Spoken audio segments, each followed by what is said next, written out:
You know how wind turbines are built? Let's start the base of the tower. First, a circular base is formed using concrete. Once the cement dries, a series of intersecting pipes are installed with screws. Around these pipes, reinforcement bars are laid to form a larger circular plate. After sealing it with a lid, concrete is poured inside. Holes several meters deep are drilled into the pipes, and excess pipe material is ground off. A high-strength metal disc is then fitted over the holes. Next, a high-pressure pump injects composite resin material into these holes, and after the injection, a steel rod is inserted into each hole. The intersecting angles of these rods underground firmly lock them into the rock layer. The gaps in the metal disc are filled with sealant and locked with screws. The bolts on the disc are reserved for mounting the tower. For wind turbines over 5 megawatts, the base needs to be deeper and larger. The ground is leveled using a grouting machine, and a 3-meter-high base is installed at the center, which acts as a vertical base, connecting and positioning the wind turbine. Reinforcement bars form a chassis shape, creating a conical base for the tower. This requires a larger grouting machine and consumes thousands of tons of concrete, with continuous 24-hour work until the concrete is sufficiently solidified in a month.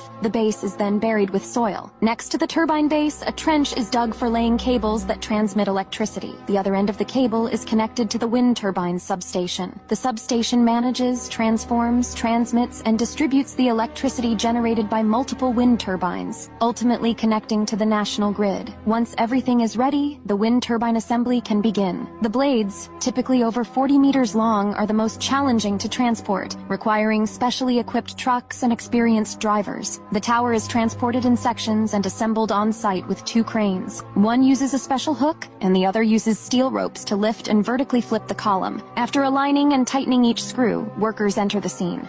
Now, the second column is hoisted, with the workers inside completing the connection and locking. The third segment, lifted to a height of 50 meters, requires the driver to use a walkie-talkie for precision alignment. With this segment in place, the tower is complete. Next is the nacelle, weighing over 20 tons. It's hoisted with ropes to prevent swaying. The nacelle is the heart of the wind turbine, including the gearbox, generator, and control system. After securing the nacelle, the hub is installed. This is the hub first. Flip the hub over to the vertical. Although a rotating component has a fixed installation angle and is secured once the angle is perfectly aligned. Finally, the blades are installed. These massive blades require custom lifting tools for hoisting, controlled by ropes in 4 directions to ensure stability during lifting. The tension below helps with the connection when the blades reach their final height. After installation, workers manually remove the ropes, and the driver slowly removes the lifting tools from the blades. Once the last blade is installed, the wind part of the turbine is complete.